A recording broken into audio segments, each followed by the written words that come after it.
안녕하세요. 출발 진심아이디어의 최리나입니다. 폭우가 내리는 아침입니다. 서울 일부 지역의 도로는 이미 침수됐다고 하고 서울을 포함한 중부지방은 이미 호우경보가 내려져 있는데요. 아무쪼록 비 피해 없으셨으면 좋겠습니다. 주말 앞두고 뉴욕 증시와 유럽 증시 모두 일부 IT 기업들의 실적 부진 속에 뉴욕의 경우 나스닥 중심으로 소폭 하락해서 마쳤는데요. 사실상 IT 기업들의 실적은 좋지 못하고 상대적으로 금융주 쪽, 은행주들의 실적이 좋은 미국 그리고 우리나라 모두 포함해서 2분기 기업 실적 발표가 클라이막스를 이번 주에 맞게 됩니다. 하지만 종목별 실적을 챙겨야 되면 물론 대외 변수도 함께 챙겨야겠는데 바로 어제죠. 일본 참의원 선거가 있었습니다. 예상대로 연립 여당의 압승이었는데 아베노믹스가 날게 되는 것 아닌지 일본과 수출 경합도가 높은 업종에 주유가 또한 요구되는 때가 온 것 같습니다. 자, 일본 참의원 선거 결과부터 정리해드리겠습니다. 일본에서 치러진 참의원 선거에서 아베 신조 총리가 이끄는 여당이 압승을 거뒀습니다. 아베 총리 자민당은 단독 과반은 실패했으나 연립정부의 한 축인 공명당이 선전하면서 과반을 채웠습니다.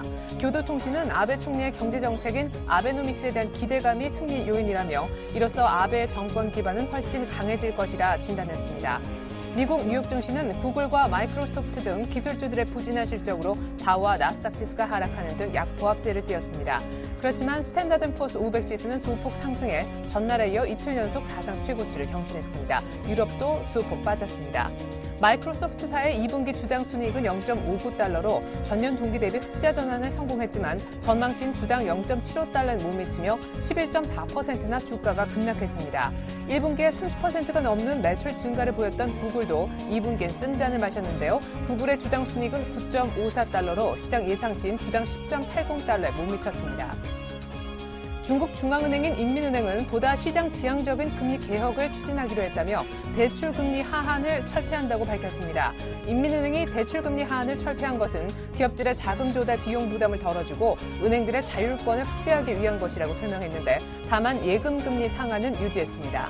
주요 20개국 회원들이 러시아 모스크바에서 열린 재무장관 중앙은행 총재 회의에서 미국의 출구 전략 시행과 관련된 불확실성을 줄이기 위해 선진국의 통화정책 변화는 신중하게 조정되고 시장과 명확히 소통되어야 한다는 데 합의했습니다.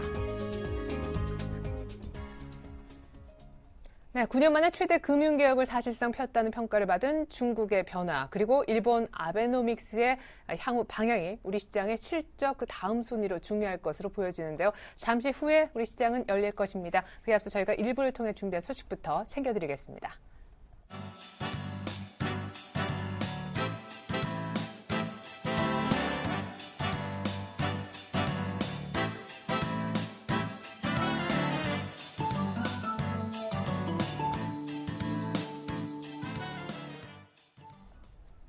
네, 시가 나오기 한 3분 전인 것 같습니다. 시초가 공략주 알아보겠습니다. 강정호 부장님 안녕하세요. 네, 안녕하세요. 네, 금요일 종목이었죠. 파워로직스 약간 저가에 맞춰 아쉬움이 있습니다. AS부터 해주시죠. 네, 파워로직스 중저가 스마트폰 시장 확대 수혜를 말씀드렸고요. 올 2분기를 기점으로 해서 800만 원 해서의 모듈 출하가 본격적으로 예상되고 있습니다. 이 하반기에도 이 고화소를 중심으로 한 매출 기반으로 107억대를 전망할 것으로 예상되고 있기 때문에 현 주가 TR 6.5배 수준이라고 말씀드린 바 있습니다. 그래서 저평가 매트가 있는 상황이고 제가 제시한 6,000원 손절가 하회하지 않는다면 목표가 7,000원까지 계속 보유 전략으로 제시하도록 하겠습니다. 네, 손절가 6,000원 명심하시고 파워로직스 대응하라는 얘기 들어봤습니다. 오늘 시초가 공략 종목은요?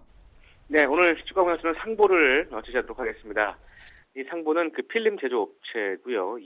지난해 기준으로 해서 광학 필름이 84.7%, 인도 필름이 7.9%를 차지하고 있는 그런 회사입니다.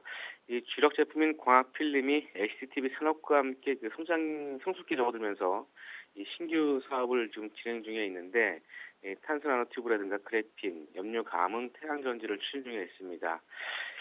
투자 포인트는 두 가지를 주시는데요. 첫 번째는 투명 전극 필름에 대한 탄소 나노튜브 비상 완료를 줄 수 있습니다. 올 4분기에 세계 최초로 탄소 나노튜브 투명 전극 센서를 상용할 예정으로 있습니다.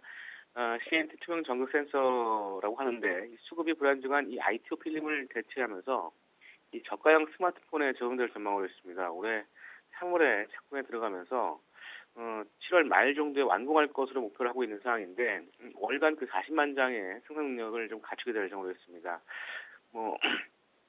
추가 증설도 좀 계획하고 있는 상황이기 때문에 내년도에는 월간 400만 장의 캐파를 좀 확보할 예정이고 올해와 내년 각각 30억과 450억의 매출을 기록할 것으로 전망되고 있습니다. 이 탄소 나노튜브 투명 전극 필름은 현재 터치 패널에 들어가는 ITO 필름을 대체할 수 있는 혁신적인 필름인데요. 이 CNT 필름이 각광을 받는 이유는 현재 ITO 필름이 대부분 기술 차이로 인해서 일본이 독점하고 있는 시장입니다. 그렇기 때문에 이 탄소 나노튜브 전극 필름이 기술력이 검증되기만 하면 필름 시장의 질적인 또한 양적인 성장이 가능할 것으로 보여지고 있는 상황이고 이 상보의 주가 레벨업의 모멘텀이 될 수 있는 그런 상황입니다. 그래서 올 3분기부터 양산이 시작되고 아까 말씀드렸습니다만 올해 실적보다는 내년도에 본격적인 매출이 발생될 예정으로 있습니다. 이에 따라서 이 상보의 주가 레벨업이 가능할 수 있다라고 보시면 되겠고요. 두 번째는 실적 호전과 성장성 프리미엄 조정인데요. 올해 매출액은 지난해보다 5.2% 감소한 2,400억, 영업이익도 24% 감소한 169억을 전망하고 있습니다. 다만 순이익은 140억을 전망하면서 지난해 대비해서 75% 증가할 것으로 전망되고 있습니다. 지난해 대비해서 실적 부진의 이유가 상반기 고객사의 필름 제거 소진 때문으로 파악되고 있습니다만 이 상분기부터 성수기에 진입할 예정으로 있어서 최근 주가 상승 모멘텀을 충분히 발휘할 수 있는 모습이라고 보시면 되겠고요. 현 주가가 밸류에이션 수준이 동종 대비해서 저가 수준은 아닙니다만 이 CNT 상용화로 인해서 장기 성장성을 좀 확보한 부분, 이런 부분들이 밸류에이션 프리미엄을 좀 작용할 수 있는 그런 요인이 된다라고 보시면 되겠습니다. 전체적으로 지난해 대비해서 항상 30%의 성장성을 좀 기대할 수 있겠습니다만 2014년도에 올 실적 대비해서 한 70% 이상의 성장성을 좀 보여줄 수 있는 그런 부분이기 때문에 올 실적 대비해서는 PR 16배 수준입니다만 내년도 실적 대비해서는 PR 9배 수준입니다. 국내 편검 필름 업체 대비해서는 싸다고 볼 수는 없겠습니다만 이 글로벌 특수 업체, 리프텐코라든가 이런 업체들이 PR 20배 이상을 적용받았을 때 충분히 저가 매트가 있는 그런 상황이라고 보시면 되겠다는 말씀을 드리겠고 이런 부분들을 투자 포인트로 제시하도록 하겠습니다. 네, 상보 가격 대응 어떻게 하면 좋을까요? 네, 오늘 시초가고요. 목표가는 16,500원과 17,000원 사이에 목표가를 제시해드리겠습니다. 손절가는 14,500원 하이시에 손절 대응하시기 바라겠습니다. 네, 오늘 시초가 공략 종목 부장님 통해서 설명 들어봤네요. 강정 부장님 감사합니다. 네, 고맙습니다. 네, 자 우리 시장 7월 20일 월요일장 이제 막 출발을 한 것 같습니다. 무엇보다 일본 자민당을 포함한 연립 여당이 결국 어제 참여연 선거에서 압승하면서 아베노믹스가 우리 코스피에 부담을 주지 않을까 실적 시즌이 본격화되는 첫날부터 약간의 걱정을 안겨주고 있는데요. 출발 상황 상세하게 분석 한번 들어보겠습니다. 골든이글 투자자문의 정태근 팀장님 그리고 유스탁의 유창희 대표님 만나보겠습니다. 안녕하세요. 네, 반갑습니다. 네, 자 먼저 정 팀장님께서 약간 일본 때문에 걱정되는 코스피 출발 상황 살펴주시죠. 예. 지난주 금요일 같은 경우 조금 0.7%까지 낙폭을 확대시켰다가 장 막판에 0.2%의 낙폭을 축소시키면서 마무리를 했었는데요. 그로 인한 영향인지 모르겠지만 오늘도 시장이 상승 출발을 하고 있습니다. 0.5% 정도 상승 출발을 하게 되면서 1880포인트에 현재 출발을 하고 있습니다. 지난주 포함해서요. 그 6거래일째 1880포인트 전후에서 큰 움직임을 보여주지 못하게 되면서 소위 말하는 개그름 장세가 계속해서 지속이 되고 있는데 과연 이 최근에 계속해서 그 개그름 장세가 지속이 되고 있는데 꼭 장마전선 같습니다. 장마전선에서 과연 코스피지도 탈출을 할지 오늘 이번 주는 한번 체크를 해보시는 게 좋지 않겠나 생각을 하고 있고요. 오늘 기분 좋게 1880포인트에서 출발을 하고 있기 때문에 위쪽으로 추가 상승이 이어질지를 한번 체크를 한번 해보고요. 그리고 이번 주는 한번 기대를 한번 해보자고 좀 말씀드려보도록 할게요. 자, 그럼 수급 한번 살펴보게 된다면 지난주 금요일 같은 경우 외국인이 현물 쪽에서 매도가 나왔었고요. 사실 선물 쪽에서 매수가 유입이 됐었는데 오늘 아침 쪽에서는 반대로 현재 출발을 하고 있습니다. 현물 쪽에서는 105억 정도 매수 출발을 하고 있고요. 하지만 반대로 선물 쪽에서는 249억 정도 현재 매도 출발을 현재 하고 있습니다. 개인들은 61억 정도 매수 출발을 하고 있고요. 하지만 반대로 기관은 111억 정도 현재 매도 출발을 하고 있는 부분이 특징이라고 할 수 있을 것 같습니다. 아침적 흐름을 보게 된다면 크게 큰 변동성을 줄 것인가 거기에 대한 부분도 큰 변동성을 줄 만한 요인은 없지 않겠나 현재 생각을 하고 있습니다. 그렇기 때문에 오늘 쪽에서 선물 시장에서 지난주 지난주처럼 선물 시장이 얼마만큼 변동성을 확대를 시킬 것인가 그런 부분 좀 중요하지 않겠나 생각을 하고 있고요. 그리고 선물 시장 쪽에서는 과연 시장을 이끌 만한 주도 섹터가 과연 나올 것인가 거기에 대한 부분들에 좀 중점을 주신다면은 시장을 보시는 데 좀 도움이 되시지 않겠나 생각을 하고 있습니다. 자, 시가총액 상위 종목들 한번 살펴보도록 할게요. 현재 시가총액 상위 종목들 전체적으로 현재 상승 출발을 하고 있는데요. 삼성전자가 0.4% 정도 상승 출발을 하게 되면서 127만 원에 현재 출발을 하고 있습니다. 현대차, 포스코, 현대모비스, 기아차 전체적으로 자동차 섹터가 이제 상승 출발을 하고 있다는 부분들이 특징적으로 봐야 될 것 같고요. 그리고 최강주를 할 수 있는 포스코가 오랜만에 상당히 큰 폭의 출발을 하고 있습니다. 0.97%도 현재 상승 출발을 하고 있고요. 그 외에도 신한지수가 1.2% 정도, 우리 SK텔레콤 1.1%, 현대중공업이 상당히 큰 폭으로 상승 출발을 하고 있네요. 3% 정도 상승 출발을 하게 되면서 20만 5천 원에 현재 출발을 하고 있습니다. 네, 다행입니다. 의외로 일본 아베노믹스 더 참여연 선거 이후 강화되면 어떡하나 했었었는데 오늘 자동차주도 오르고요. 시장도 1880선대 일단 안착 시도가 나오고 있습니다. 정작 일본 니케이의 출발 상황도 오늘 상당히 중요할 것 같은데요. 1% 정도 역시 추가 상승합니다. 14,770선 정도에서 니케이가 출발하고 있습니다. 사실 지난주 금요일에는요. 두 달 내 최고점에서 약간 빠진 6거래일 만에 참여연 선거 앞두고 차익 실현 매물이 나왔었고 장중한테 조금 제법 크게 밀린다 싶기도 했었었는데 오늘 선거 이후 곧바로 다시 상승세로 복귀하는 일본이네요. 자, 이번엔 코스닥의 상황 한번 살펴보겠습니다. 지난주 코스피는 한 주 동안 전체로 보면 조금 조용했었지만 코스닥은 한 10포인트 정도 당겼었잖아요. 오늘은요? 네, 코스닥 오늘도 소폭 상승을 하고 있습니다. 코스피 시장보다는 좀 못하지만은 그래서 전체 그림을 본다라면은 코스닥은 점진적으로 우상향하고 있는 모습을 좀 연출시키고 있고 오늘도 그런 모습을 좀 띄고 있는데 다만 이제 한 61선 정도 되겠죠. 한 547포인트나 550포인트 정도가 조금 저항으로 작용할 수 있는 좀 위치에 놓여져 있다는 부분들. 일단 코스피랑 비슷한 생각을 하고 있어요. 코스피는 1900포인트가 저항일 것이고 코스닥은 한 50포인트 가까이가 저항인데 이 자리가 돌파가 이루어진다라면은 일단 560포인트나 570포인트까지는 좀 강하게 올라갈 수 있다는 부분들 일단 코스피 시장과 마찬가지로 좀 지켜보면서 이번 주 시장 바라보셨으면 좋겠고요. 현재 시가총액 상위 종목을 보신다라면 셀트리온, CJ 오쇼핑, 서울반도체, 지솜쇼핑 등 시가총액 한 12에서 한 5위 정도까지 기업은 대부분 상승세를 보이고 있습니다.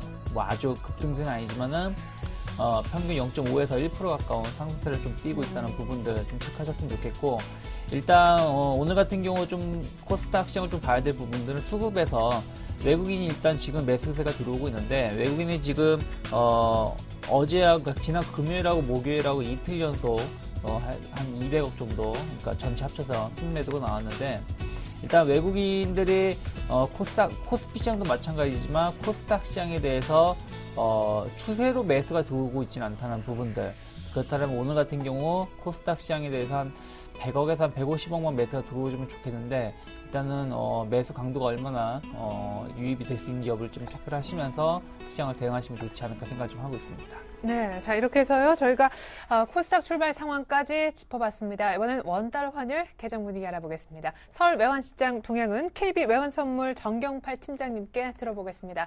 안녕하세요. 네, 안녕하십니까? 네, 지난주에 1114원까지 레벨을 낮춘 날도 있었었지만 종가 상황 그래도 1120원 부근이지 않았나 생각됩니다. 일본 참여연 선거 이후 오늘 달러원 개장 분위기 짚어주시죠. 네, 오늘 서울외환시장은 지난 금요일 종가 대비 2원 20전이 하락한 1119원 50전에 개장했고요. 개장가를 고점으로 하락 압력을 더 받으면서 이 시각 현재는 1117원 60전에 거래가 되고 있습니다. 지난 주말 뉴욕 증시는 3대 지수 가운데 2개 지수가 하락하면서 혼조세로 마감했는데요. 통상적으로 증시 혼조세는 위험 통화들의 약세로 이어집니다만 지난 주말의 경우는 중국 인민은행의 대출금리 규제 철폐 소식이 전해지면서 유로화와 호주 달러 등이 달러화 대비 강세를 보였고요. 뉴욕 여교회 시장에서 원화의 강세에도 영향을 주었습니다. 대출금리 규제가 철폐되었다는 것은 이제는 시중은행들이 필요한 대출자를 충분히 이끌 만큼 대출금리를 인하할 수 있게 되면서 중국 기업들의 자금 조달 비용이 감소하게 되었다는 의미가 되겠고요. 이것은 다시 중국의 경기 부양책의 하나로 인식되면서 중국 경제에 민감한 상품 통화들을 중심으로 강세를 보였고요. 원화의 동반 강세에도 영향을 미쳤다고 보겠습니다.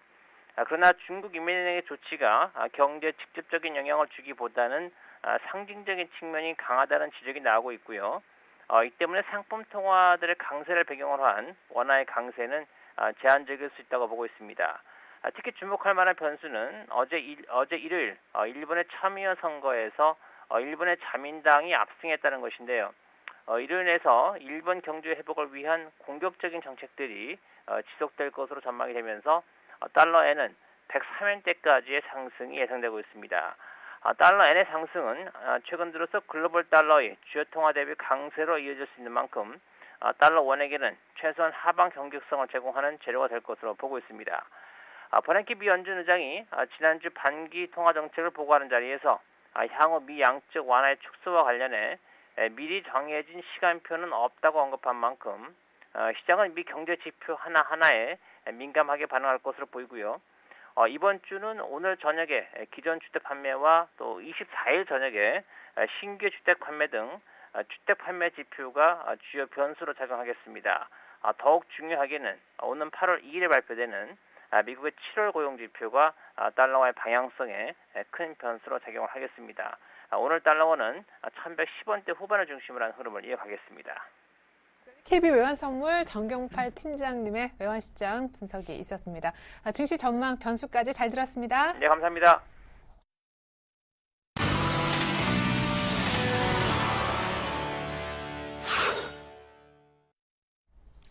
네, 1880라인을 초반에 보여줬지만 상승폭이 빠르게 줄어들고 있고요. 외국인들 선물의 매도 계약수가 다시금 불어나는 지금입니다. 고수 만나보실 텐데 오늘 만나보실 고수는요. 한국밸류21의 이득호 대표님이 되겠습니다. 안녕하세요. 반갑습니다. 네, 자 중국에서 뭔가 좋은 개혁 분위기를 만들어줬는데 일본 참의원 선거는 예상했지만 연립 여당의 압승으로 끝이 났습니다. 글쎄요, 우리 시장에 어떤 영향을 줄지 실적 시즌의 클라이막스에 들어선 한 주 아니겠습니까? 작전 세워주시죠. 일단은 제가 최근에 지속적으로 좀 강조를 드렸던 게 1890선을 안착을 해줘야 추가 상승이 가능하다라고 좀 지속적으로 말씀을 드렸는데 최근에 지수 움직임이 상승을 해주고 있지만 오늘도 지속적으로 밀리면서 약한 모습이 나오고 있죠. 뭐 거기에는 외국인들의 매도도 한몫을 하고 있지만 아무래도 단기적으로 지수의 저항, 그러니까 1890선의 저항이 상당히 좀 강하게 작용하고 있는 모습이 지속적으로 나오고 있기 때문에 상승을 해도 약한 모습의 움직임이 나오지 않나 싶고요. 다우지수도 계속적으로 말씀드렸던 게 우리 지수가 저항선에 걸리는 시기와 다우지수가 쌍봉의 구간으로 들어간 시기가 절묘하게 맞아떨어지기 때문에 쌍봉에서의 움직임 체크하자라고 말씀을 드렸는데 일단 지난주 금요일에 약보합권으로 마감을 한 모습이었죠. 지난주 목요일에 사상 최고치의 흐름 이후에 금요일의 모습에서 목요일 고점을 돌파하지 못하면서 약간은 쉬어가는 모습이었는데 이게 쉬어가는 모습인지 옆으로 기계하면서 서서히 하락을 준비하는지는 아직은 미지수입니다만 단기적으로 우리 증시도 단기 저항벽에 부딪히면서 지속적으로 1890선의 단기 저항선에 부딪히고 있기 때문에 다우지수도 하루하루의 일봉 차트를 통해서 5일선, 11선 이탈하지 않으면서 상승과 하락을 확인해야 한다라고 판단을 하고 있는데 좀 이렇게 보시면 돼요. 그러니까 6월 말부터 다우지수가 보름 동안 10,000포인트 넘게 안 쉬고 올라왔거든요. 그만큼 아래쪽 지지선들하고 갭이 상당히 많이 벌어져 있습니다. 현재 다우지수가 5일선을 지지하면서 금요일에 옆으로 좀 기는 모습이 나오는데 여기서 옆으로 기다가 꺾이게 된다면 11선 15,400포인트 정도까지도 하락이 좀 가능한 상황인데 여기서 다우지수가 추가 상승을 하지 못하고 11선이 지지를 못하면서 무너지게 된다면 급격하게 하락도 예상되는 쌍봉의 구간이기 때문에 지수를 옆으로 기게 만들면서 이평선을 끌어올린다면 지속적인 지루한 흐름, 그러니까 미국의 2분기 실적 발표에 따라서 지수가 추가 상승하냐 꺾이는 흐름이 나오냐 좀 이렇게 판단하고 있고요. 그동안에 큰 이슈가 없다라고 한다면 우리 증시도 그렇고 다우지수도 그렇고 조금 지루한 흐름이 나올 가능성이 크다. 좀 이렇게 보시면 되겠습니다. 그래서 우리 증시는 지속적으로 1890선의 돌파 여부에 따라서 쌍바닥으로 갈지 돌파를 하면서 1930이든 1950이든 갈지 현재는 기로에 서 있는 모습이다. 이렇게 판단을 하고 있고요. 코스닥은 제가 540에서 550포인트로 갈수록 주식 비중 축소하자라고 말씀을 드렸어요. 거기에는 확인하고 가야 할 이슈들이 좀 많기 때문에 바닥에서 잡으신 분들은 굳이 모함할 필요가 없다라고 좀 말씀을 드렸고요. 61선, 121선, 강한 중기이평선에 부딪히는 구간이기 때문에 금요일에 상승을 했어도 저항병에 부딪히면서 강보합권으로 밀리는 모습, 오늘도 비슷한 흐름 움직이고 있고요. 그러니까 기본적으로 이렇게 생각을 하시면 돼요. 현재 121선 돌파 후에 61선에 부딪히고 있는데 여기서 강했으면 61선을 돌파하면서 안착을 했겠죠. 차익 실현이나 매도세가 강했기 때문에 당연히 밀렸다고 좀 보시면 될 것 같고요. 그래서 코스닥은 단기 매수는 지속적으로 하시되 확인하시고 종목별로 실적 예상치가 좋은 종목들은 2분기 확인하고 가셔도 되겠지만 그렇지 않은 종목들은 지수 61선 돌파하는지 확인하고 재매수하셔도 크게 무리 없다. 지속적인 의견 고수한다. 이렇게 말씀을 드리겠고요. 그리고 지난주 금요일에 종목들 보유하고 있는 종목들 상당히 좀 많이 움직여졌죠. 요즘 수익이 상당히 많이 나오고 있는데 시청자분들도 크게 좀 수익을 내셔서 손실 보신 분들도 제가 추천드리는 종목들 동참하셔서 빠르게 좀 복구할 수 있는 기회 됐으면 좋겠다. 이렇게 좀 말씀을 드릴 수 있겠고요. 현재 나머지 종목들 수익 실현하고 남은 종목들이 다음하고 대하TI 두 종목입니다. 여기서 다음은 좀 축하 좀 해야겠죠. 이 종목은 정말 주식에 자신 없다 하시는 분들 반드시 매수하셔서 하반기까지 가져가자 했는데 지난주 금요일에 78,000원대 지난주 금요일에 단기 저항선 딱 돌파하면서 기대감이 상당히 높습니다. 일단 여러분들께 78,000원대 말씀을 드렸는데 벌써 85,000원대가 넘었습니다. 5%, 6% 정도 수익 중이고요. 일단 현재 수급선이죠. 61선을 강하게 돌파를 하면서 외국인 기관 동시 순매수가 나왔기 때문에 제가 9만원 고지에서 뵙자라고 좀 말씀을 드렸는데 일단 충분히 가능한 것 같습니다. 그래서 일단은 9만원 돌파하는지 보고 말씀을 드리겠고요. 대하T는 정말 서서히 빠집니다. 그만큼 받쳐주는 세력, 사고자 하는 세력, 매수세가 상당히 강하다라고 보시면 되겠고요. 이 종목은 조금 더 지켜보다가 한번 쭉 빠질 때 더 매수해보도록 하겠고요. 그리고 신흥기계는 목표가를 얼마 드렸었죠? 12,500원 드렸었죠? 중기적으로 충분히 상승 가능한 주식이지만 우리는 단기 포지션 잡고 매매한다라고 했는데 금요일에 장대 양봉 나와주면서 급등이 나와준 모습입니다. 쓰리바닥 이후에 옆으로 기게 하면서 개인들 상당히 죽인 모습이고요. 우리는 정확하게 타이밍 포착을 하면서 매수에 들어왔고 금요일에 장대 양봉 깔끔히 한 6% 정도 수익 중이죠. 매수하신 분들 축하드리겠고요. 이 종목도 포트 제외 하도록 하겠습니다. 그리고 인선EMP 코엔텍, 인선EMP와 코엔텍 장막 폐기물 관련주로 눌림에 좀 매수하자라고 좀 말씀을 드렸던 종목들인데 우리는 이 종목들은 천재지변을 예측할 수 있는 신들이 아니기 때문에 기술적인 모습만 놓고 대응하자. 그래서 인선EMP를 2,480원, 코엔텍을 2,500원 정도 매도하자라고 말씀을 드렸고요. 인선EMP가 금요일에 2,520원까지 급등 장대 양봉이 나오는데 매수가 대비 11% 정도 상승이 나왔었죠. 이 종목도 매수하신 분들 축하드리겠고요. 코엔텍은 오늘 오전부터 아주 급등 난리를 치는데 이 종목도 일단 2,500원 정도 돌파를 못하면 패대기 치는 전략 계속해서 말씀을 드리지만 우리는 어떤 종목이든 선세력보다 먼저 패대기 친다라고 좀 말씀을 드리겠습니다. 그래서 현재 지수가 급락할 때 이 종목들 여러분 제가 뭐라고 말씀드리면서 매수했던 종목들입니까? 지수가 바닥에서 턴할 때 매수하라고 했던 종목들이에요. 지수가 급등하기 바로 전날 말씀드린 종목들인데 역시나 현금 들고 기다린 보람이 있죠.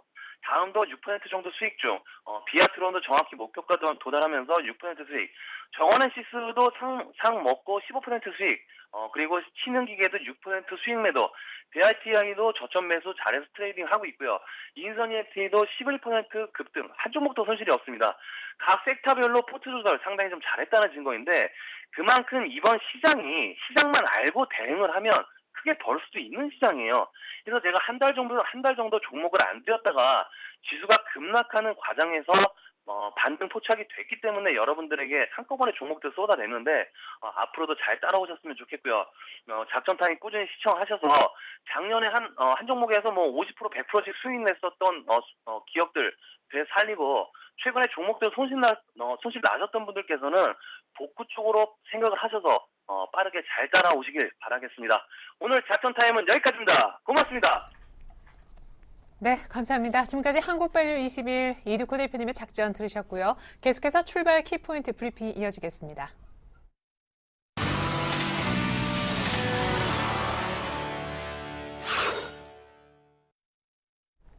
네, 거래소에는 외국인의 현물 매수만 살아있고요. 코스닥에는 개인의 나홀로 매수만이 잡히고 있습니다. 자, 코스닥은 542포인트, 코스피는 1880포인트. 이제 특징 종목군 대응법까지 살펴보겠습니다.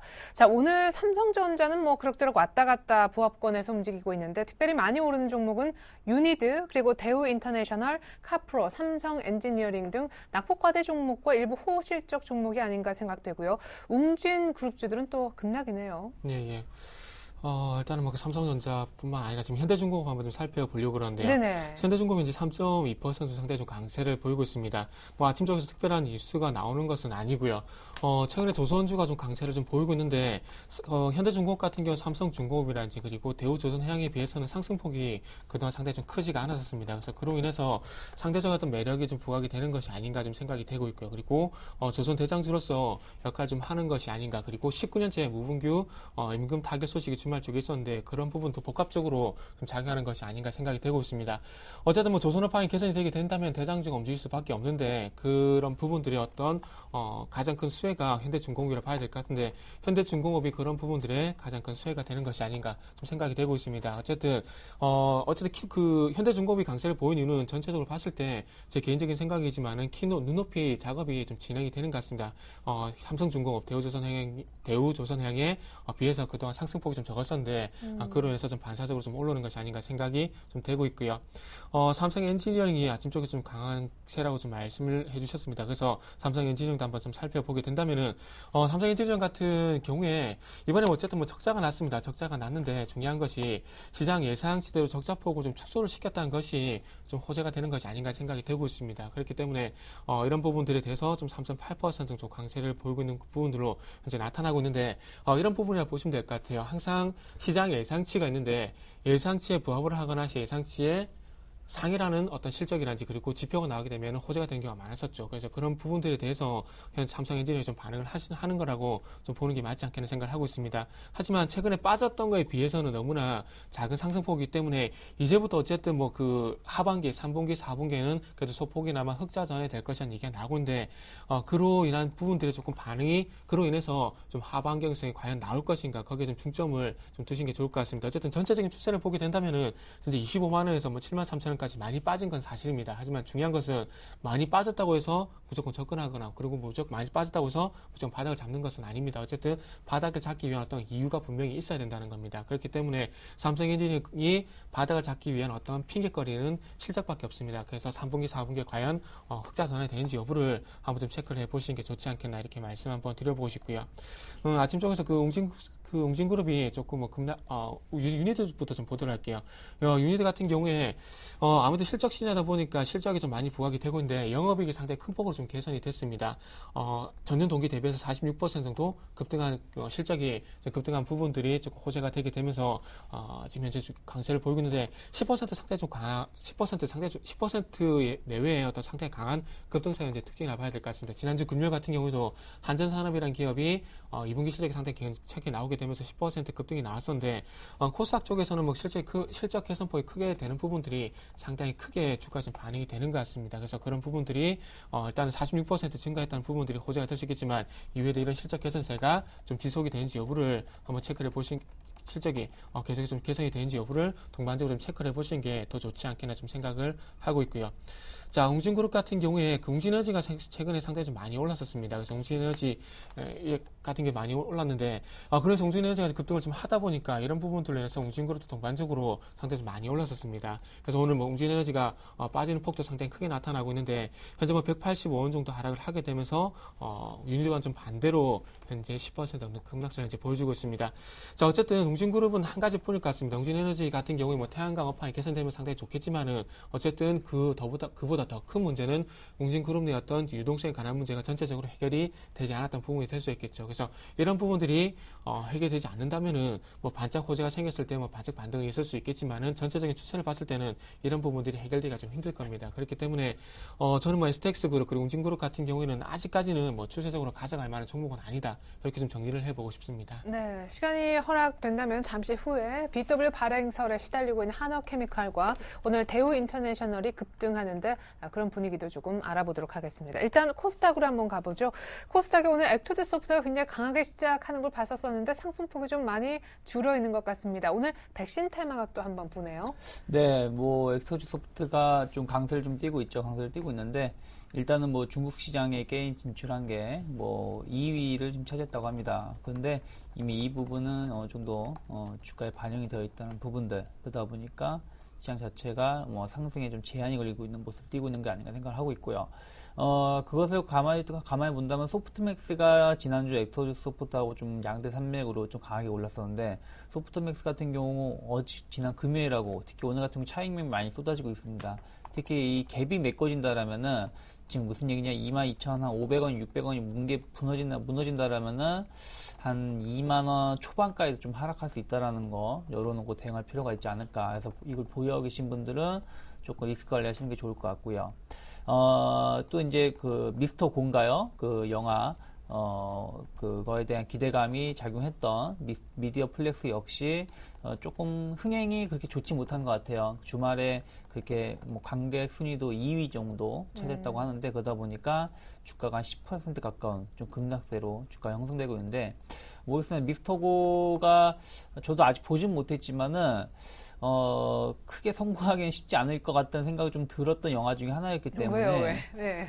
조금 우리나라하고 좀 맞지 않는 내용이 좀 킹콩도 나오고 좀 야구에 대한 거 하나 빼고는 조금 제가 보기엔 좀 떨어지지 않을까 생각이 좀 했었는데 네. 좀 그런 부분들이 실제로 좀 개봉하고 나서 약간은 떨어지는 것 같아요. 그래서 이제 좀 차익 매물이 쏟아지고 있다는 거 좀 체크해 보셨으면 좋겠고요. 그럼 같이 소프트맥스도 좀 봐주세요. 네, 소프트맥스 아까도 말씀드렸다시피 이제 그 이너월드죠. 네. 창세기 전에 예전에 만들었던 그 제작팀이 만들었던 게임인데, 그 기대감 너무 많이 올랐던 부분들이 있어요. 한 달 만에 주가가 100% 올라갔기 때문에 아까도 말씀드렸다시피 이게 이제 지난 목요일에 형성됐던 갭이거든요. 이 갭이 지금 오늘 메꿔지고 있고, 이게 메꿔지고 지지가 안 된다라면은 최소한 2만 원 초반까지도 빠질 수 있다라는 거 좀 체크를 하고 대응하셔야 된다라는 거 좀 말씀드리고 싶고요.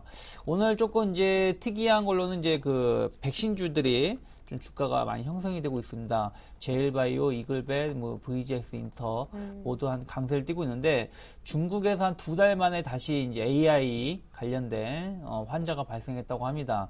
뭐 환절기도 아닌데 좀 그 AI 관련된 환자가 발생했는데, 일단은 좀 추이를 지켜봐야 될 것 같아요. 단순하게 환자가 발생했다는 것만으로 급등세 예전과 같은 추세를 이어가기는 쉽지 않다라는 부분들 좀 체크하셨으면 좋겠고, 이러한 것이 어떻게 진행될지 여부를 좀 보면서 접근하시는 게 좋을 것 같고요. 그러다 보니까 종목들도 뭐 아주 급등세를 띠고 있는 건 아니다. 그러니까 물론 급등세를 띠고 있는데 그 전에 비해서는 뭐 대부분의 종목군들이 뭐 상한가를 가거나 아니면 뭐 한 8%, 9% 이상 오르는 게 아니라 몇몇 종목군들, 좀 백신하고 관련된 몇몇 종목군들은 강하지만 그 외에는 아직까지는 시세가 분출하지 못하고 있다는 부분들 좀 체크를 하시면서 대응하실 필요가 있지 않을까 생각을 하고 있습니다. 네, 이번에는요 거래소로 다시 가서 아까 조금 더 살펴보고 싶다 했었던 종목들 보겠습니다. 한화케미칼 BW 발행설 어느 정도 규모 얘기가 나왔는지 좀 들어보고 싶어요 일단. 네. 일단 뭐 조회 공시가 들어갔는데, 아무래도 그 조회 공시가 들어가는 이런 그 조회 공시가 들어갔는데, 이제 뭐 3시, 오후 6시까지 답변이 이제 예상이 되어 있습니다. 근데 일단 뭐 추진이 좀 되지 않겠나 이제 생각을 하고 있어요. 거기에 대한 내용을 한번 살펴보게 되니까, 만기가 좀 도래할 만한 그 회사채가 좀 있는데, 거기를 상환하기 위해서 1,000억 정도 규모의 뭐 분리형 BW를 발행한다는 현재 얘기가 나오고 있는데, 그만큼 치면 이제 그 회사는 유동성이 좋지 않다고 좀 봐야 될 것 같아요. 화학 섹터 부분, 그리고 추가적으로 태양광도 하고 있죠. 태양광 부분도 현재 업황이 아직은 좋지가 않죠. 그래서 이런 부분들이 어떤 업황이 좋지 않다는 부분들이 실적이 좀 좋지 않고, 그리고 실적이 좀 안 좋다 보니까 그로 인해서 회사는 유동성이 좀 압박을 좀 받고 있는데, 그래서 이런 유동성을 조금은 해소하기 위해서 회사채를 발행을 했었죠. 근데 중요한 것은 회사채를 발행하고 난 이후에 업황이 좀 개선이 되게 되면서 어떤 영업이 개선이 된다든지, 그리고 회사의 어떤 재무 구조가 좀 개선이 돼야 되는데, 있는데 아직 그런 부분들이 좀 원활하게 좀 이루어지지 않고 있는 것 같습니다. 그렇다 보니까 이 돌아오고 있는 회사채를 상환하기 위해서 다시 한번 천억 규모의 BW를 좀 발행을 하는 것 같습니다. 저는 회사채 발행 금리가 계속 올라가고 있기 때문에 다시 한번 회사채 발행을 하는 건 좀 회사에서 무리가 있다 좀 생각을 한 것 같아요. 그래서 어쨌든 결론적으로 아직까지 업황이 좋지 않다는 부분들 그리고 이런 업황으로 해서 회사 내 사정이 좀 좋지 않다는 부분들이 좀 크게 좀 작용을 하는 것 같습니다. 자, 그로 인해서 뭐 주가 흐름도 같이 한번 좀 보게 된다면은 뭐 아침 쪽에서 상당히 좀 많이 밀렸었어요. 조금 밀렸었는데 지금 2%까지 이제 낙폭을 축소를 시키고 있기 때문에 크게 조금 문제를 삼는 것은 아닌 것 같습니다. 뭐 그 거래량이 유발이 되게 되면서 계속해서 낙폭을 확대시켜 나가게 된다면은 상당히 큰 문제가 뭐 주가에도 큰 문제가 될 수 있겠지만 그런 부분들이 아니라 낙폭 계속해서 축소를 시켜 나오기 때문에 조금 일시적으로 마무리가 되는 것이 아닌가 해서 조금 무게 중심을 두시면서 향후에 좀 추이를 체크 좀 하셔야 될 것 같습니다. 그리고 전체적으로 봤을 때 주봉 차트를 좀 같이 좀 보도록 할게요. 주봉 차트를 좀 보게 된다면은 확대를 좀 시켜볼게요. 확대시켜 보게 된다면 지금 중요한 것은 그 16,000원 존에서 지금 하반기에서 조금씩 이제 나타나고 있다는 겁니다. 그래서 어떤 그 섹터를 보실 때 뭐 일봉 차트를 보는 것도 중요하겠지만 월봉 차트 그리고 주봉 차트를 참고를 하시면서 그 종목이 하반기에서 나온지 좀 체크하는 게 좋을 것 같은데 어쨌든 하나케미칼 같은 경우는 이제 16,000원 정도 가격권에서 이제 하반기에서 지속적으로 나오고 있다는 부분들이 이제는 그래도 조금씩 관심을 가져봐도 되지 않겠나 이런 논리가 좀 성립이 될 수 있을 것 같아요. 하지만 중요한 것은 이후에 이 하반기에서 나오고 나서 우상을 하기 위해서는 뭐가 필요할까요? 모멘텀이 필요하죠. 그래서 그 이유거리가 필요한데 하나케미칼도 마찬가지로 이후에 실적에 대한 부분들이 좀 긍정적으로 나온지 한번 체크를 해보시는 게 좋을 것 같아요. 자, 대우인터내셔널 좀 빠르게 좀 보도록 하겠습니다. 대우인터내셔널 같은 경우 가스 저전 얘기가 나왔는데 그런 아침에 저도 뉴스를 통해서 좀 봤는데 연 3천억에서 4천억 정도 이제 그런 이익이 좀 예상이 된다고 하더라고요. 2012년 기준으로 봤을 때 대우인터내셔널 한 해 기준 영업이익이 1,500억 정도 봤을 때 한 2배 정도 되는 부분이기 때문에 상당히 크다고 좀 봐야 될 것 같아요. 그래서 아침적에서 조금 기대감으로 좀 반응을 주고 있는데 이 뒤에 뉴스에서 나왔던 내용처럼 만약 3천억, 4천억 정도 영업이익이 발생이 된다면은 대우인터내셔널은 뭐 추세적 우상향할 가능성이 상당히 크다 이렇게 좀 봐야 되지 않겠나 생각을 하고 있습니다. 네. 자, 참고로 오늘 LG화학의 실적이 나올 예정이니까 이 부분도 같이 좀 참고하시면 좋겠습니다. 지난 한 주 수급 특징주 확인해 보겠습니다. 네, 외국인들이 지난주 후반 들어서 양시장 모두 매도했었죠. 하지만 전체적으로 한 2천억 정도 순매수해줬었습니다. 거래소에 대해서요. 삼성, SDI, 2차전지, 전기차 바람 타고 외국인들 가장 많이 지난 한 주 산 종목을 결국 1위 등극을 했고요. 어느덧 하이닉스는 한 4번째로 밀려있고 현대기아차를 2번째, 3번째로 많이 샀습니다. 매도한 쪽은 역시 가장 많은 매도는 삼성전자에 몰렸던 것 같습니다. 이밖에 LG전자도 같이 동반 팔았네요. 자, 기관의 매매 상위주 한번 역시 정리해봤는데 오른편 역시 먼저 보시면요. 연기금이 한 3천억 정도 이상 장 후반에 아주 압도적으로 매수했었는데 전체적인 기관 매수를 일단 정리해봤습니다. 호텔신라가 가장 많이 산 종목, 기관 종목 가운데 두 번째가 오늘 실적 나오는 LG화학, 그 네 번째가 오늘 급등하는 현대중공업 순이었고요. 실적 발표했죠. 금요일 장 마감 후에 하나금융지주도 5번째를 일단 샀습니다만 매도한 종목 가운데 두 번째로 보시면 LG디스플레이 그리고 KT 정도가 눈에 들어옵니다. 자, 분석 한번 들어볼까요? 네. 일단 외국인 쪽 매수 상위부터 한번 살펴보게 된다면은 일단 그 현대차, 기아차 지난주 주간 전체적으로 봤을 때 운수 장비 섹터를 가장 많이 매수를 했던데 아무래도 현대차, 기아차 매수했다는 부분들이 좀 나타나는 것 같네요. 일단 현대차, 기아차 같은 경우에는 2분기 때 실적이 그래도 제자리를 찾아가게 되면서 어쨌든 전분기 대비해서 개선이 될 가능성이 상당히 크기 때문에 매수를 하는 것이 아닌가 좀 생각이 되고 있습니다. 하이닉스, 코덱스 200은 매수를 했지만 기관 쪽에서는 반대로 매도를 했다는 부분들이 좀 특징적으로 봐야 될 것 같고요. 그리고 매도 쪽을 좀 보게 된다면은 삼성전자가 매도 상위에 올라와 있습니다. 자, 그렇다면은 외국인의 선물 쪽뿐만 아니라 외국인들이 어쨌든 현물 쪽에서는 삼성전자가 반등을 줘야지, 그러니까 외국인의 수급이 호전이 돼야지 추가적인 반등이 나올 수 있다는 결론이 좀 될 수가 있겠죠. 그렇기 때문에 삼성전자 같은 경우 특히나 외국인의 수급이 돌아온지 여부가 아무래도 이후에 추가적인 코스피 반등이 나올지를 좀 연관성을 가져가는 게 낫지 않겠나 생각을 하고 있습니다. 자, 그리고 호텔신라 외국인 기관들은 매수했지만은 외국인들은 현재 매도를 하고 있다는 부분이 특징이고요. 또 그 코덱스 레버리지를 지난주에 상당히 많이 매수를 했는데 어쨌든 기관들이 매수 전략을 좀 실패를 한 것 같습니다. 하지만 현대중공업 같은 경우에는 아무래도 매수 좀 상당히 어떤 단기적으로 봤을 때 수주라든지 그리고 실적 부분을 봤을 때 매수를 하는 것이 아닌가 생각이 되고 있고요. 네. 자, 그래서 마지막으로 오늘 한마디 간단하게 좀 말씀드릴게요. 일단은 그 코스피 섹터 내에서 이제는 실적에 대한 하반경성이 나오는 섹터에 좀 주목을 하자고 좀 말씀을 좀 드려보도록 하겠습니다. 실적이 개선이 되고 계속해서 잘 나오고 있는 섹터도 중요하겠지만 이제는 그런 부분들 같은 경우는 이제 추세적으로 더 간다, 못 간다, 거기에 대한 불안감이 좀 있을 겁니다. 그렇기 때문에 이제부터 코스피 시장이 전체적으로 올라와주기 위해서는 한 섹터가 중요한 것이 아니라 시장 전체적으로 좀 올라와줘야 되는데요. 그렇다면은 시장 전체를 끌어올리기 위해서는 어쨌든 실적이 전체적으로 우호적으로 좀 잘 나와야 된다는 겁니다. 그렇기 때문에 하반기에 좀 실적이 최근에 조선주가 그렇죠. 조선주처럼 하반기에 어쨌든 실적이 큰 폭의 개선이 아니더라도 하반기에서 나오게 되면서 소폭 개선이 되는 섹터들을 한번 노려보게 된다면은 조선주와 같은 좋은 결과가 좀 있지 않겠나 생각을 하고 있습니다. 그래서 비가 오기 전에 조금 우산을 준비를 하듯이 하반기에 좀 실적이 개선될 만한 섹터들을 조금 미리 준비를 해보는 좀 기간이 됐으면 좋겠습니다. 네, 오늘 삼성중공업은 거의 4만 원 부근까지 올라오면서 올 들어 최고 주가를 경신했습니다. 자, 지난 한 주 코스닥의 수급 특징주도 이어서 확인시켜드리겠습니다. 자, 외국인들이 역시 주 후반에 좀 팔았습니다. 하지만 가장 많이 판 종목은 파트론, 그 다음은 게임빌 순이었고요. 세 번째 루멘스, 아디스 홀딩스, 위메이드 쪽으로 이름이 뜨는군요. 매도한 종목은 왼편에 이제 보셨었고요. 매수한 종목, 가장 많은 종목은 역시 셀트리온이었던 것 같습니다. 오늘도 셀트리온뿐만 아니라 셀트리온 제약, 전반적으로 제약주들의 흐름이 아주 좋은데요. 자, 이어서 기관의 매매 상위주, 지난주 코스닥에 대해서 정리해본 결과를 보시겠습니다. 자, 지난주 월요일 빼고 화수목금을 모두 샀거든요. 사실상 6월 10일인가 이후에 기관은 계속해서 매수를 했던 코스닥인데 가장 많이 산 종목 서울 반도체였습니다. CJ E&M도 역시 기관이 만지고 있고요. SK 브로드밴드, 또 하반기 3분기부터 좋아질 모두 투어 등도 매수를 했군요. 일단 기관은 서울 반도체, 외국인은 셀트리온에 관심이 많은 것 같아요. 네, 일단 오늘 같은 경우도 보신다라면은 셀트리온이 강세를 띠고 있는데, 셀트리온 같은 경우가 이제 정부가 바이오 제약 산업의 육성 얘기가 좀 나왔죠. 그러다 보니까 어떻게 보면 가장 큰 수혜를 입을 수 있는 기업군 중에 하나다 보니까 강세를 띠고 있다는 부분들. 한 52,000원 돌파를 한다라면은 55,000원대까지도 상승할 수 있다라는 거 체크해 보셨으면 좋겠고요.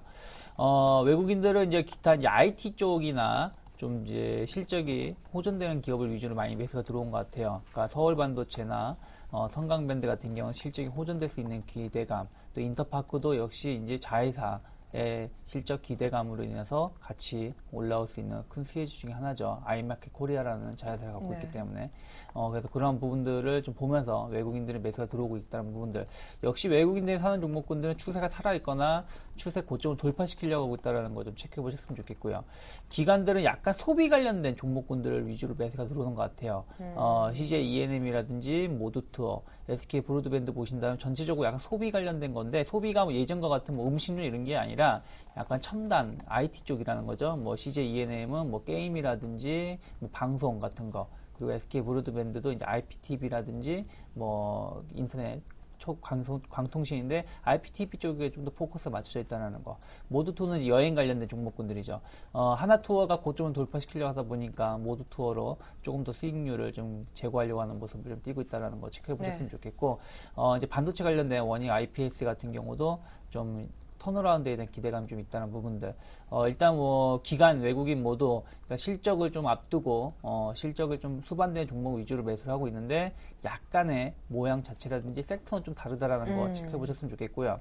저는 오늘 장 한마디 일단은 일본 엔화의 움직임을 좀 체크해 보자라고 말씀드리고 싶어요. 무슨 얘기냐면은, 일본 같은 경우가 이제 어쨌든 마지막 호재가 발생을 한 거 아닙니까? 아베 정부가, 연립을 거의 과반수 이상 확립을 했기 때문에. 근데 중요한 거는 엔화가 이제 그만큼 화답을 해줄 수 있느냐예요. 무슨 얘기냐면은 추가 양적 완화라든지 경기 부양을 위해서 추가적으로 카드를 쓸 수 있겠지만은 엔화가 움직임을 보이지 않는다는 얘기는 더 이상 나올 호재가 없다라는 것을 또 반증할 수 있는 부분이기 때문에 오늘 엔화의 움직임, 그렇다면은 엔화의 움직임에 따라서 일본 주가의 움직임이 좀 조금 다르게 움직일 수 있기 때문에 일본 증시를 보는 것보다 엔화의 움직임이 100엔을 돌파시키는지 아니면 100엔이 역시 저항으로 작용하는지 여부를 좀 체크하시면서 오늘 내일 좀 바라보시면 좋지 않을까 생각을 하고 있습니다. 네, 지금까지 유스탁의 유창희 대표님, 골든이글 투자자문 정태근 팀장님과 함께 출발 상황 특징주 짚어봤습니다. 조언 감사합니다. 네, 감사합니다.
네, 안녕하세요. 주식승천 AS센터 김혜영입니다. 자, 오늘은 월요일 장이니까요. 지난주 이 베스트 수익률 먼저 챙겨보겠습니다.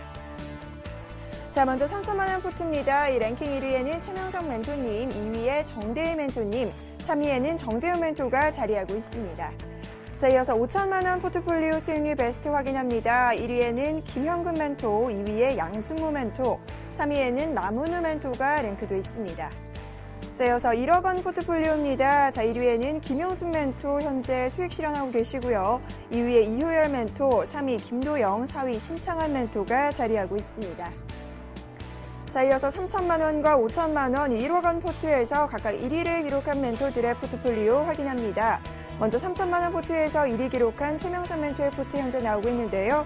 SL트리오 이제 35%에 가까운 수익률 곧 있으면 육박할 모습이고요. 이어서 현대아이스코 역시 두 자리대입니다. 15%. 이어서 동양은 갖고 계신 10%의 비중 모두 매도하셨고요. 자, 이어서 컴투스가 마이너스 2%, 주산중공업이 1%대의 수익률입니다. 자, 이어서 5천만 원 포트에서 1위 하신 김현근 멘토 살펴봅니다. ICD 매도하셨네요. 이 금요일장 시초가였죠. 15,700원에 전량 매도하셨고요. 서울반도체가 9%, SM은 3%, 화신은 수익 실현하신 모습입니다. 자, 이어서 SK 한 종목 남았는데요. 현재 비중 15%, 수익률은 2%입니다. 자, 이어서 1억 원 포트에서 1위 하신 김용준 멘토 포트입니다. 두 종목 현재 보유하고 계신데요. ICD 비중 25%, 수익률은 2% 정도 내고 계시고요. 자, 이어서 사파이어 테크놀로지는 약세 흐름 보이고 있습니다. 자, 이어서 오늘은 5천만 원 포트에서 1위 하신 김현근 멘토님 전화 연결해서 이 포트에 담긴 종목 AS 해보겠습니다. 안녕하세요, 멘토님.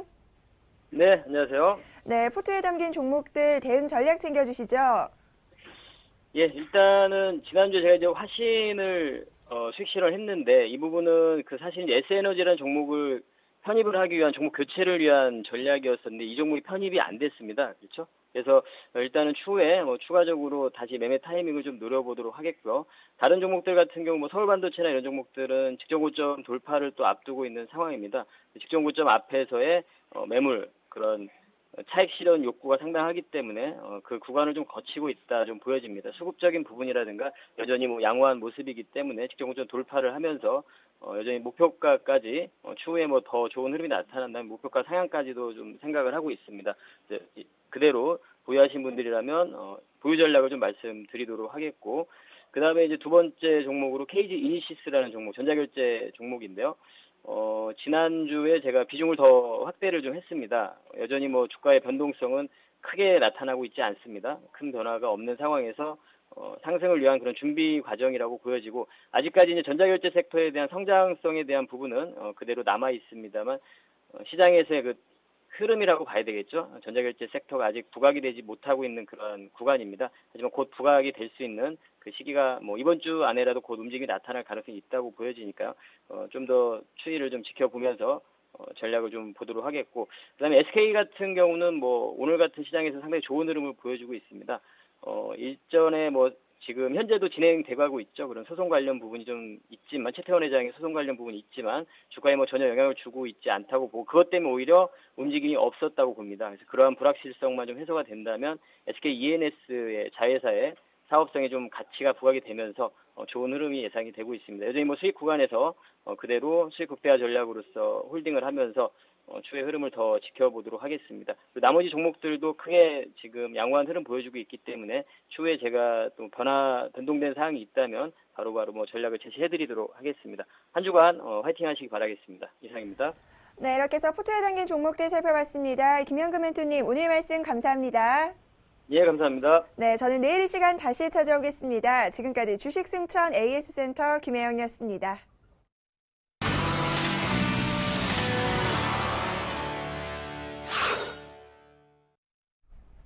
네, 외국인들이 현재 현물은 사는 것 같지만 선물 쪽에서는 또 1,000계약 이상 매도를 내놓고 있는데 그래도 코스피는 1,880선은 유지하고 있습니다. 글로벌 이슈 속 숨겨진 의미 알아볼 시간이 왔네요. IM투자증권 김동섭 이사님 연결하겠습니다. 안녕하세요. 네, 안녕하세요. 네, 어제 있었던 일본 참여연 선거 결과 예상대로 아베 정권의 압승이었습니다. 사실 아베노믹스의 전략이 어떤 수정되거나 보완될 수 있는 계기였는데 압승이었다라는 것은 아베노믹스가 쭉 간다라고도 볼 수 있을까요? 근데 아베노믹스 수명이 기껏해야 1, 2년 정도 더 갈 거다라고 월스트리트저널은 보도했네요. 아베노믹스 영향을 받아서 아베 신조가 3년 정도 집권을 더 할 수 있는 참여연 선거에서 압승을 해버렸기 때문에요. 일단 아베노믹스가 추가적으로 더 시장에서 영향을 받을 수 있다라고 생각을 할 수가 있죠. 근데 이제 시장에서는 문제가 되는 게 뭐냐면 기업 투자가 좀 둔화가 되고 있고 또 임금이 아베노믹스를 주장했던 아베 신조가 원했었던 만큼 늘어나진 않습니다. 그래서 낮은 임금이 좀 문제가 된다고 하죠. 이 낮은 임금은 소비를 또 줄이기 때문에 세수를 걷어들이는데 또 문제가 발생하시죠. 또 정부 지출이 좀 급감하고 있는 상황에 있기 때문에 이러한 부분들을 본다면 사실 아베 신조가 참여연 선거에서 압승을 했더라도 새로운 규제 완화를 위한 어떤 정책 변수를 빠르게 진행하지 않는다면 그 답은 없을 수 있다라는 부분이죠. 시장에서는 한 1, 2년 뒤에 그의 정책이 사그라들면서 시장은 좀 어려울 수 있다라고 판단하고 있는데요. 제가 보는 견해로는 그 아베 신조의 어떤 참여연 선거에서 압승이 됐다 한들 이것이 실제로 시장에 영향을 줄지 안 줄지는 사실 그 엔화로서 우리가 확인할 수 있거든요. 근데 엔화의 그 모습을 보면은 지금 아주 기로에 있습니다. 이번에 엔화가 바운딩에 실패하면은 급락으로 가서 엔화 강세가 아주 강해질 확률이 높고요.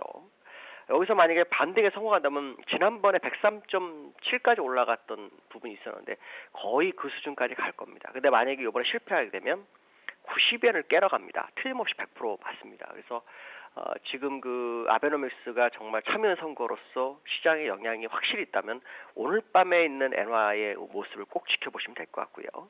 제가 보는 견해로는 아베노믹스를 통해서 참여연 선거까지 한 것으로 인해서 일단 아베노믹스의 모든 것들이 1차로 끝났다라고 봐야지 이것을 추가로 또 될 거라고 볼 상황은 아닌 것 같습니다. 그것은 시장 상황을 보면서 접근하는 것이 맞다라고 판단하기 때문에 월스트리트저널이 얘기한 것처럼 어느 정도 위기감이 있는 것은 사실이다라고 생각해야 될 것 같고요.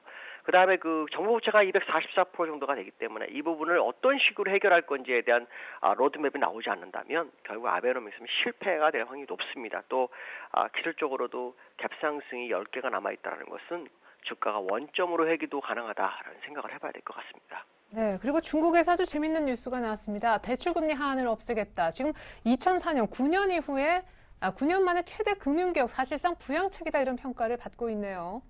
오늘은 이거 두 개의 싸움이죠. 예. 일본의 엔화가 오늘 약세로 강력하게 가서 일본 아베 신조를 받쳐주는 역할을 할 것인지 아니면 중국의 이 뉴스가 경기부양책의 신호탄으로 봐서 시장을 압도할 것인지 제가 볼 때는 아베는 벌써 한 파스 갔다고 판단한다면 뉴스의 힘은 아마 요거에 있을 거다, 중국에 있을 거다라고 봐야 될 것 같습니다. 특히 지금 신용경색으로 중국이 굉장히 어려움을 겪는 그런 어떤 뉴스가 계속 나왔다가 인민은행에서 상업은행을 대상으로 해서 대출금리 하한을 철폐했다. 그 얘기는 무슨 말이냐면 유동성을 공급하겠다라는 얘기가 똑같죠. 기업의 유동성 공급, 개인한테 유동성을 공급. 그건 또 어디 가겠습니까?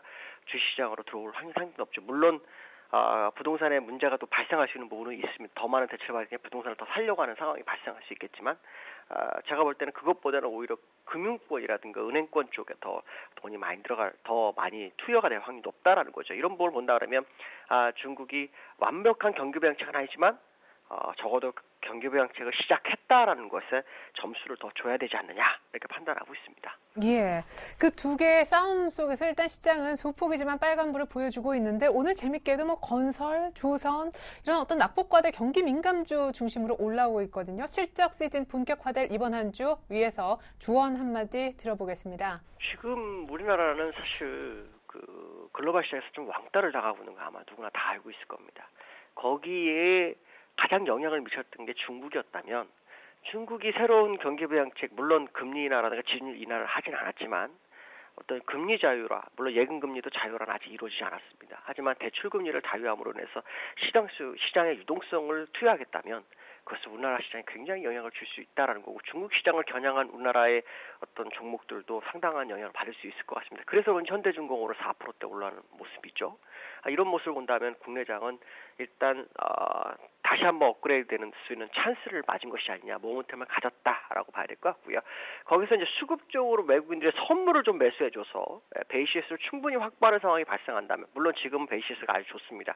그러나 외국인의 선물 환매가 더 필연적이다라는 부분, 결국 외국인들이 오늘 환매만까지만 해준다면 그동안 눌렀던 우리나라 시장이 한번 좀 용수철처럼 튀어오를 수도 있다라는 생각하시면 접근하시면 될 것 같습니다. 네, 여전히 외국인들이 적극적으로 선물 판매하지 아직 않아서 조금 아쉬워하시는 것 같습니다. 그래요, IM투자증권 김동섭 이사님 조언 들어봤습니다. 감사합니다. 네, 감사합니다. 네, 외국인들 지금 1000계약 정도 매도했었는데 이상 매도하다가 약간 매도폭을 선물 쪽에서 줄이곤 있네요. 코스피는 1885선이고요. 오늘 조선주가 화학주와 함께 건설주와 함께 강한 강세를 띠고 있습니다. 잠시 2부로 다시 올게요. 고맙습니다.